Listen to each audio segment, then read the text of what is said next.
Hello once again, Splitgate fans. We're back with another Splitgate 2 video. Yesterday, Splitgate Weekly number 2 dropped, which is titled Fixing the Game. If anyone doesn't have a clue what I just said, Splitgate Weekly is I believe it's exclusive to YouTube, series where the devs sit down and talk for somewhere between 15 to 30 minutes every single week about changes that are being made, feedback that they've heard, updates that are coming out, aspirations for the future, and sometimes just what they've been up to. Now, before this episode went live, I got confirmation from one of the devs that multiple of my videos have been used internally at Splitgate 2 amongst the devs. They've been sent around Slack channels and group chats and things like that to be used as, videos to take bullet points from, to see what people are saying about the game, and that is like incredibly nice to hear. I was really surprised to see it. I've got screenshot proof. I'm not going to dox anyone and show who the dev is that sent me this. But yeah, it's just nice to see that they do hear the feedback. They do watch the videos. They do engage on socials, in their Discord. They read the Reddit threads, and I'm sure they look at the reports that go in through the game itself. So yeah, it's just nice to see that the voice is heard. And then moments after that I got that message, the official Splitgate 2 YouTube channel commented on my video as well, which is nice to see, further proving that they are watching the content. And in Splitgate Weekly number 2, they addressed a ton of stuff which I mentioned in my video, further proving that as a collective audience, a lot of the things I said in the video were what the majority of the Splitgate audience is thinking. And although there's, a vocal minority that think we shouldn't be changing the meta, there isn't a massive uprising in SMG and shotguns in ranked, that the system is fine, that the game isn't broken. There's a small, very, very small minority that say things like that. But with this video the Splitgate devs put out, they pretty much confirmed that everything I listed is actually factual, and they are aware of it, which is good. So let's dive into what they said. The first thing they touched on was ranked, and Ian, the CEO, co-founder of 1047 Games, said, quite frankly, they are not happy with the place that ranked play is in, and that the studio has been struggling to balance fixing ongoing issues such as XP and challenges not working, performance, lag spikes, etc., and implementing a ranked play system. And that now, going forward for the next few weeks, all of the efforts are going to be put into fixing the game, which is why the video is titled Splitgate 2 Weekly for Fixing the Game. And they're not stripping back, they are holding back on adding more features and focusing on polishing and fixing and perfecting what is already there, which I definitely think is the right thing to do. In fact, I know it's the right thing to do as someone who's been in game dev myself. Making a game that has tons of content, maps, modes, ranked, etc., and it all being 60-70% baked is gonna no way, shape or form give you success. But having a smaller product which is perfect is much more likely to give you success, and then you can add to that. They need to make sure that the core game works, functions as expected, and that it's the best it can be to build off of as a foundation. They've already started work on this and confirmed that they have fixed a couple of the bugs in ranked. One of them was issues with EU servers, where EU players were getting put into US lobbies when they shouldn't be, which is something that a few people did comment on my video. There was, I don't know, off the top of my head, maybe between 5 and 10 comments from EU players saying that their ping was incredibly high, the game was really laggy, and it was putting them into US servers even though they've only been searching for 20 seconds, 30 seconds. Ian confirmed that shouldn't have been happening and is now fixed. However, European players will still end up in US servers once the matchmaker expands the regions that it will connect you with naturally as you search for longer. I don't know the full details on this, I don't know the stats, but for example, let's just say after 2 minutes of searching, maybe it expands the regions that you can connect with to ensure that you get a match rather than waiting, in the lobby searching for 7 minutes, which is normal, and every game that I know of does this for their rank system. And they confirmed that obviously the rank system isn't working as intended, and it should not be matching bronze players with people who are in the top 200. They also confirmed, as I said in the video, the reason for this is because of hidden MMR. The rank system uses your casual statistics to also determine who you play in ranked. It also uses your rank in ranked, however that part of the system currently isn't working. So what it's doing is it's placing you in matches against people who are at your expected rank. So I just want to go on a bit of a tangent here. What the devs confirmed here, and Akuvo said the same on Twitter, is it is matching you with people that it thinks you should be on a competitive level with based on your casual performance. So anyone who said in the video, in the comments, that I'm bad at the game and those players are just better than me, there is now literally factual evidence that suggests I am good at the game in the casual playlists, and that is why it matched me against those people in ranked.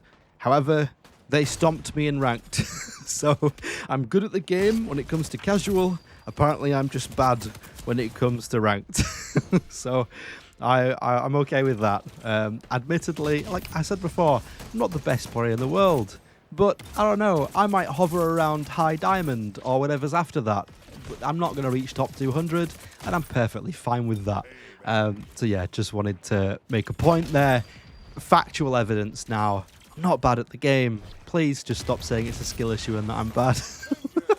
And when the system is working as intended, you'll be playing within a limit, within a like confined number of ranks that are either above or below you. So the example they gave is maybe a platinum can play a champion, and that's how far it will stretch, but definitely not like silvers and bronzes playing the top 200. Then they discussed another point which I brought up, which is the fact that they're aware a lot of people are using Sabrask and the Rattler and shotguns. All three of these points were mentioned.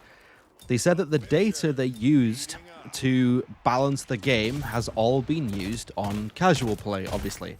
And for the first like 3-4 weeks of the game, nobody used Sabrask. They said themselves, Sabrask was like just less than 30% of players using, and the remaining using Eros and Meridian, with the vast majority of people using Eros, and that was even more prevalent in the beta of the game. So they have been working on ways to try and get more people to use Sabrask, and it's worked, but it's just worked too much, because now ranked is like 75% Sabrask. So they are aware of this. They're aware that the Rattler and the shotguns are used heavily along with Sabrask, and that obviously the wall ability that Sabrask has maybe needs some more tuning again, because it is being abused in ranked, as was evident by multiple clips and screenshots of teams 3 or 4 stacking Sabrask just so they can surround themselves with the wall. So they are aware of it, and we're not just like shouting into an endless echo chamber.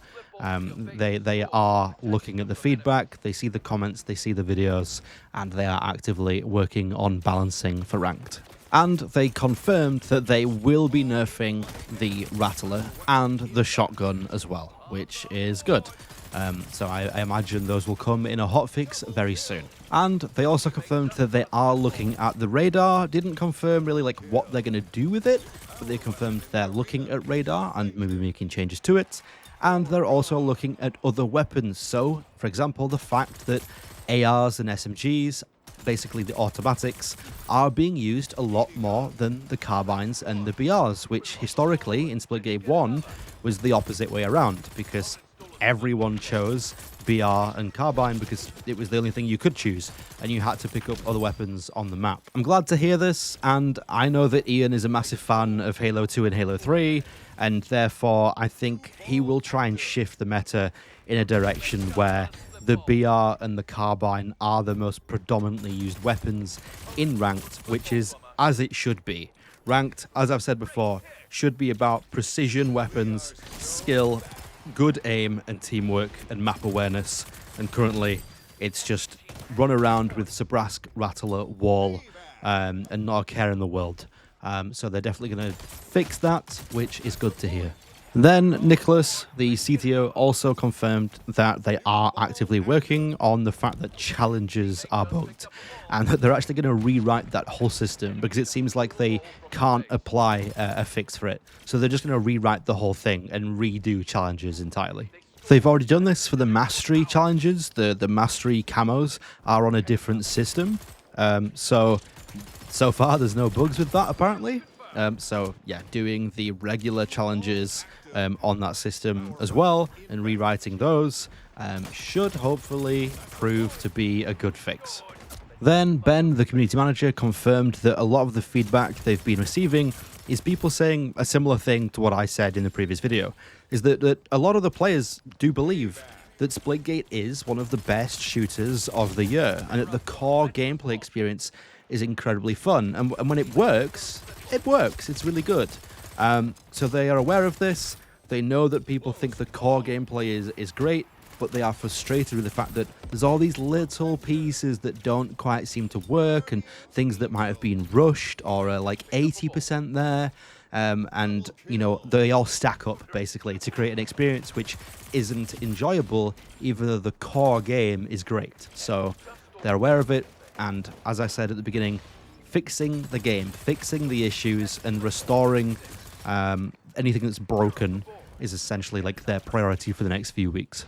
And finally, to close off on, they basically stated that they are aware that this is like a history is repeating itself moment, and Splitgate 2 has obviously seen a big drop-off in players, and the same thing happened with Splitgate 1, which a few people pointed out in the comments of my video again. It's like people were saying they didn't learn from the first one, the same thing's happening again, and to that they said, yes, and it took us like 2 years to get Splitgate 1 in a state where it had a huge surge in players, and that, you know, if needs be, they will stick to it, and the same may happen with Splitgate 2. Like, they're not going anywhere. They will stick around. They intend to work as hard as they can to fix this game and get it into a state where people are willing to come back and try again. And I think that if the right decisions are made going forward, this is something I commented on their video, if the right decisions are made going forward now for the next few months, we can ensure that future seasons of the game are in a much better state. It's been a rocky start, but it's still early days. If the next, 2 months can be spent polishing everything, fixing all the bugs, and then we can go on to adding new content that works from release, the game will be in a much better place, and people may be willing to come back and try Season 2, for example, which isn't alien to live service games. Many people do naturally come back to try new seasons as they release, so hopefully with Season 2 they can hit the ground running, just be like, here's Season 2, here's the new content, and I'm sure that'll be like new skins, maybe new weapons, new maps, new modes, maybe an overhaul for ranked, for example. Here you go, the game works now, plus we've got all this new content, and hopefully that encourages a bunch of people to come back and play the game again. And that's all. Thanks for watching this video. If you come here for some Splitgate news rather than looking from the official sources, I appreciate that.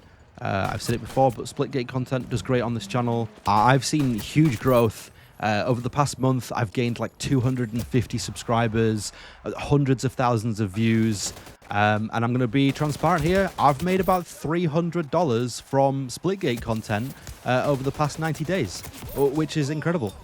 So thank you for that. It means a lot, and I'm in a place where I need it because I've been hit with a large bill, so I need to pay for that, and this YouTube ad revenue is helping me with that. So yeah, more content to come. Thanks for watching. I'll see you in the next one, and make sure to subscribe if you're not already. Yeah, goodbye.